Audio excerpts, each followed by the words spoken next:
Under the gray, heavy sky of Seymour, Connecticut, in the summer of 1998, the Beckwith family stepped into an old mansion where darkness had waited for centuries.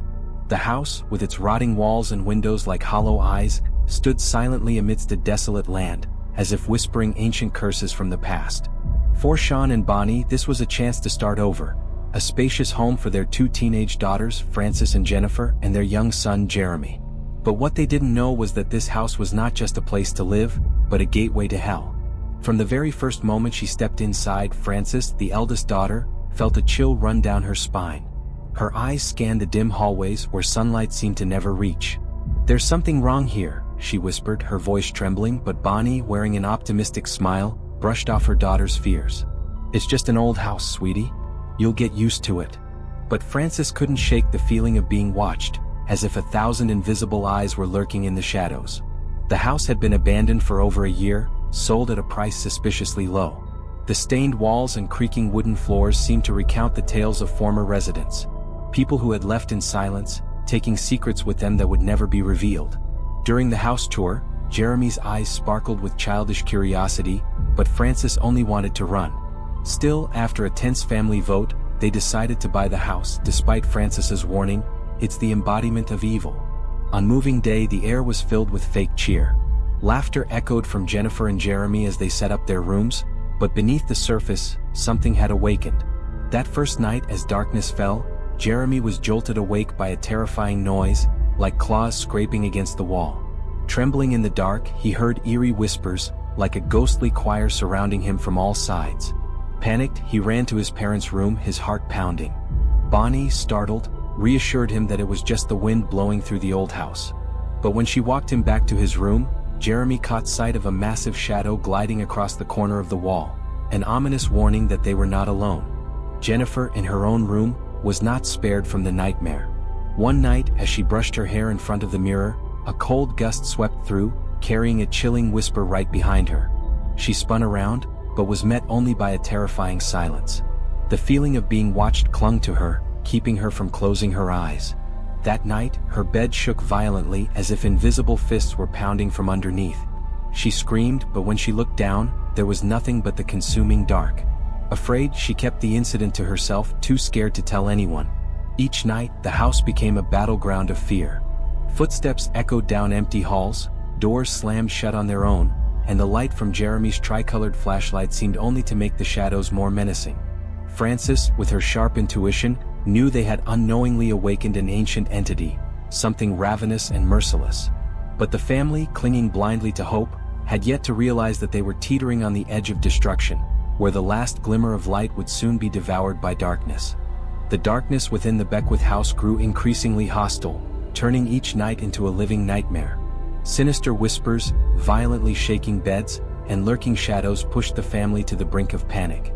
Bonnie, no longer able to ignore her children's fear, reached out to Ed and Lorraine Warren, the infamous paranormal investigators.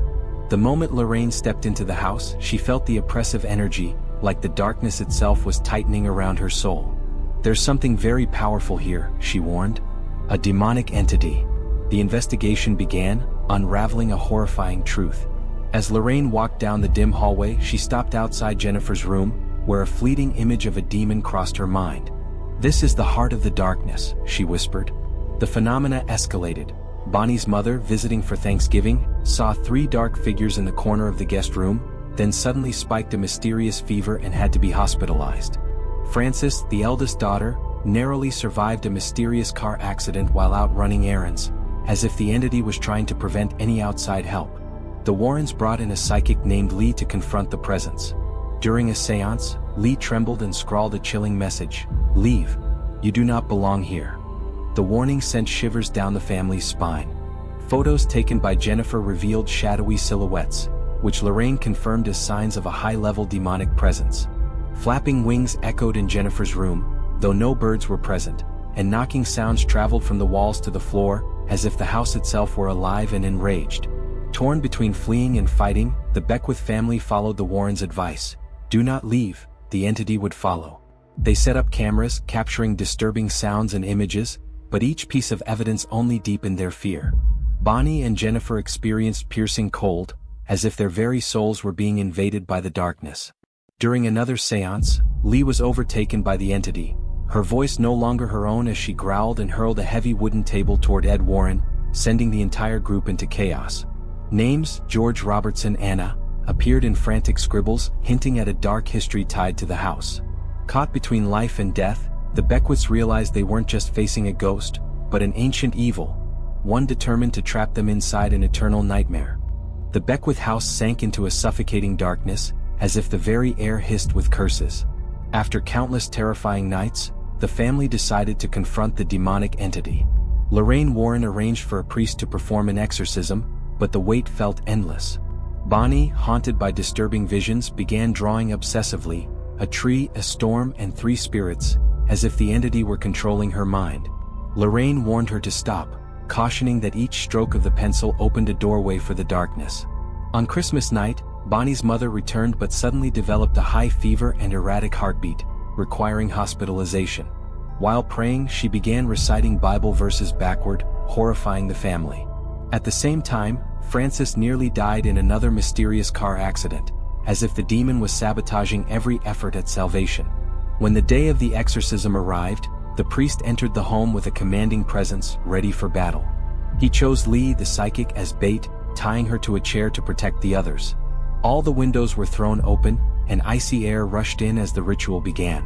The priest recited holy verses, his voice echoing through the house, daring the entity to face him. Lee fell into a frenzied state, her eyes rolling back, screaming in a voice not her own. She broke free from the restraints and lunged at the priest with a demonic grin, as if the evil itself was mocking them. The battle raged for hours. Each prayer felt like a dagger into the heart of the darkness. Finally, after a blood-curdling scream, Lee collapsed, and the oppressive atmosphere lifted. A crucifix placed on her forehead seemed to have driven the demon away. The Beckwith family breathed a sigh of relief as if freed from a curse. Life returned to normal, for a while. But not long after, excavation near the property uncovered an ancient indigenous burial ground, awakening new, though milder, supernatural phenomena.